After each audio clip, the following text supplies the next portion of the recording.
Hare Krishna. Welcome to Vedic Village.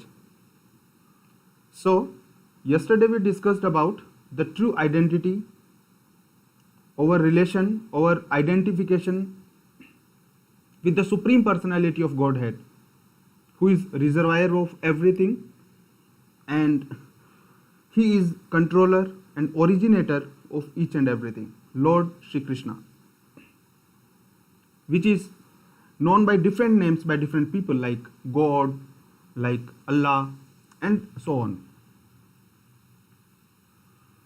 So, Bhagavad Gita also gives us hint that this Supreme Person has also a supreme abode, and that abode is non-material. It means that there is not presence of the four basic miseries which we already discussed: birth, death, old age, and disease.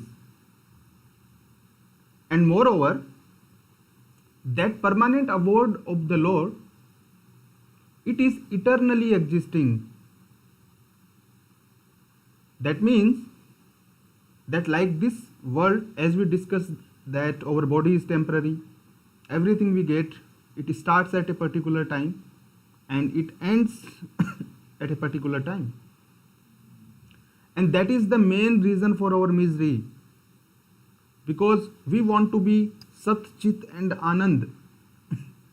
We want to exist eternally forever. We want that whatever we have got, that should continue with us forever. Whether my relatives, the good things I have acquired, everything should continue forever. But for this world, that is not true. And Lord Krishna explains, "Na tad bhashyati suryo, na sashanko na pavaka." That eternal abode of the Lord, which is not material, which is anti-material, which is not made of these five elements of earth, water, fire, air and ether, which is completely spiritual in nature, which does not change with the time, which does not deteriorate with the time, where death does not take place. And further he explains that yat gatva na nivartante tad dhamam paramam mama, that after going there nobody comes back. So in nutshell, we are part and parcel. We are sons and daughters of a very, very rich person, very opulent person who is perfect in everything, who has all the facilities. But unfortunately, we have forgot our true identity. We are falsely identifying with this material body. I am Mr. Such and Such. I have so many material designations which start at a time and end at a time, and that is the main reason of my misery. I am unable to understand this very simple and basic truth. If this simple truth is told to everybody, to all the students, that this world is not permanent, most of the problems will finish. If our education system just tells this one basic concept, that hey buddy, understand, you are not going to stay here forever, this is non-permanent world, then why we should accumulate so much unnecessary which is not required for the demand at all, just working like an animal day and night. But actually in the spiritual world everything is in perfection, all the facilities, and there is no misery. So the goal of this life is to attain the spiritual world, the anti-material world, which is beyond the defect of this material world. Now the point is how to achieve that goal. The yogis define it with different names: liberation, moksha. Liberation means to get liberation from the bodily concept of life. Liberation means the soul has been entrapped in this material body. like a cage. In a cage, we put a bird. Our situation is exactly like that. We are spirit, soul, we are encased in this material body, we are encased in this yantra. So we can get freedom. And it's very simple and easy. The process is given in the Bhagavad Gita. And that is also the goal of this human form of life. And how to achieve that goal? Well, it's very, very simple.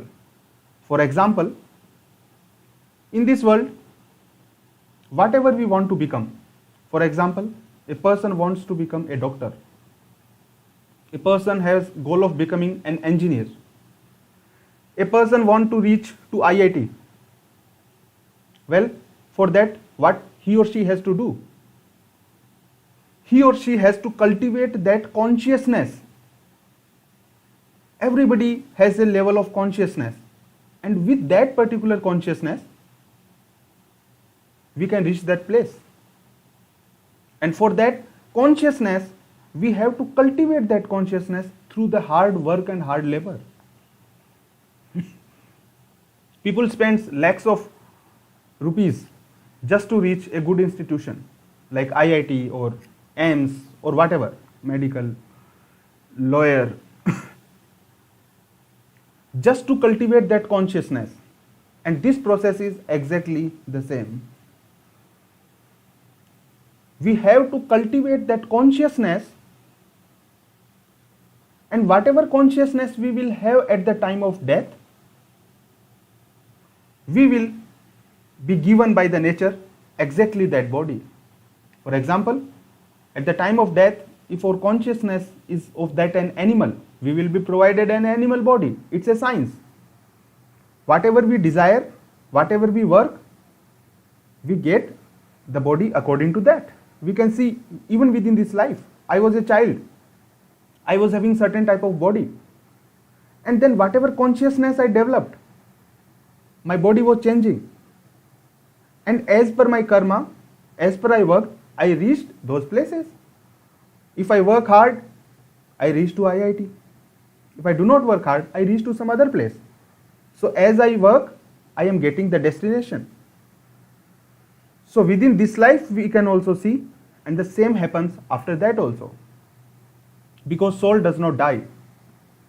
And whatever consciousness I cultivate throughout this life, at the time of death, I am given another body just according to that consciousness. It's a science. It's not a fanatic belief. And if we cultivate Krishna consciousness or spiritual consciousness that we are son and daughter, I am part and parcel of the Supreme Lord, if I am established in that consciousness, then I am transferred to the spiritual world.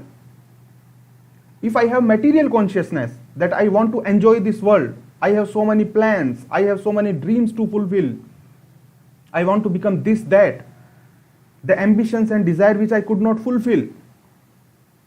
And for sure, the material ambitions will never be fulfilled because we want eternal happiness. And no material thing can give us eternal happiness. That's a plain fact. Everybody we can realize, we work throughout the life, but still we are not satisfied. Our desires are burning and they are just devouring our own selves. So, if we want freedom from all the miseries, yes, the solution is given.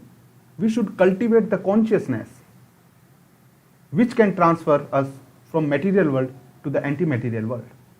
And that is the biggest goal of life also.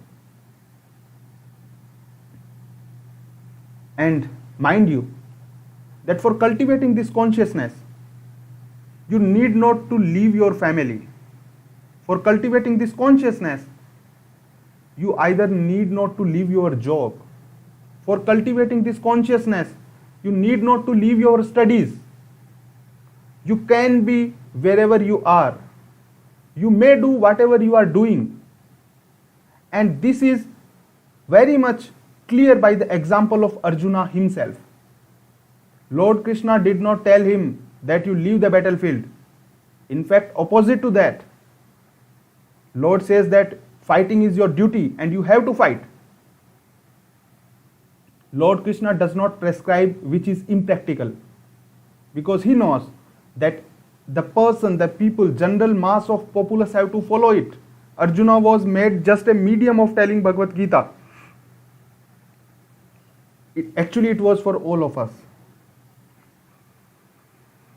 And cultivating this consciousness, cultivating the consciousness that I am not this body, I am servant of the Supreme Lord, I am servant of Krishna, I am part and parcel of Krishna, I am always happy by my nature, I am not made for miseries. Cultivating this consciousness, this is called Krishna consciousness, as Srila Prabhupada says.